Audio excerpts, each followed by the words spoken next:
Praise lord యేసు స్వరం కార్యక్రమానికి ప్రేమతో స్వాగతం. ప్రియులారా, దేవుడు దయచేసిన మరొక రోజును బట్టి దేవుడిని స్తుతిస్తూ ఆయన నామాన్ని కనపరుస్తున్నాం. జాగ్రత్తగానండి. ఈ త్వరలో మనకి గుడ్ ఫ్రైడే, మంచి శుక్రవారం, అలాగే ఈస్టర్ పండుగ కూడా వచ్చేస్తుంది. కొన్ని మాటలు మనం ధ్యానించుకుందాం. యేసు ప్రభులు వారు సమయం చివరికి వచ్చేటప్పటికల్లా ఆయన పలికిన మాట, వేదనతో దీనంగా పలికిన మాట ఏంటంటే, మీలో ప్రతివాడు చెదిరిపోయి నన్ను వదిలేసే టైం వస్తుంది. మీలో ప్రతివాడు చెదిరిపోయి నన్ను ఒంటరిగా వదిలేసే టైం నాకు వస్తుంది. అంటే మీరు ఎవరు నా దగ్గర ఉండడానికి వెళ్ళిపోతారు, అప్పుడు నేను ఒంటరిగా ఉంటాను. కానీ నాతో తండ్రి ఉంటాడు, నేను ఒంటరిగా లేననే మాట వాడాడు నేను.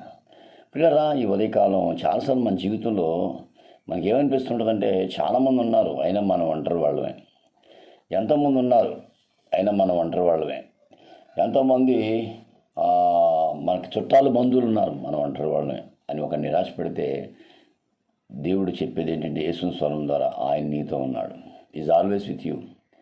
గమనించాలి, నాకు ఎవరు లేరు, నేను ఒంటరిదాన్ని ఎప్పుడు ఇలాగే కుమిలిపోతున్నాను, ఒంటరిని ఎప్పుడు ఇలాగే కుమిలిపోతున్నాను, అసలు ఎవరు నన్ను పట్టించుకోవట్లేదు, నా బాధ పట్టించుకోవట్లేదు, నన్ను అర్థం చేసుకుంటలేదు, అసలు నా గురించి అసలు ఏమి చేయట్లేదు వాళ్ళని ఒకవేళ నిరాశతో ఉంటే, ఈ ఉదయకాలం ప్రభు నీతో చెప్పేది ఏంటంటే, నువ్వు ఒంటరిదానివి కాదు, ఒంటరివాడివి కాదు.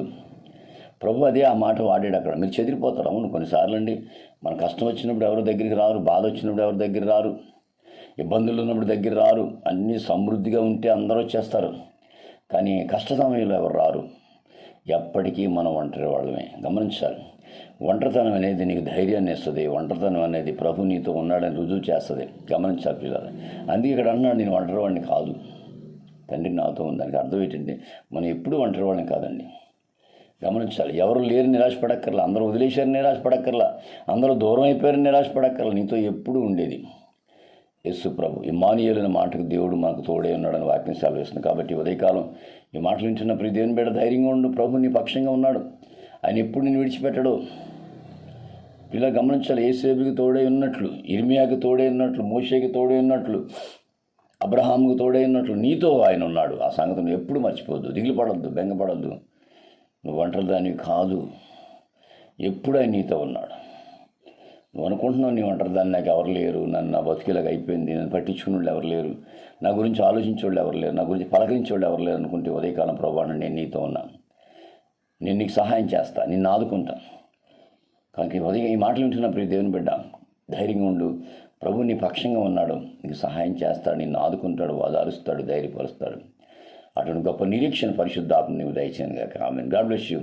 మీ సహోదరుడు పాస్టర్ రమేష్ కుమార్, రాజమండ్రి.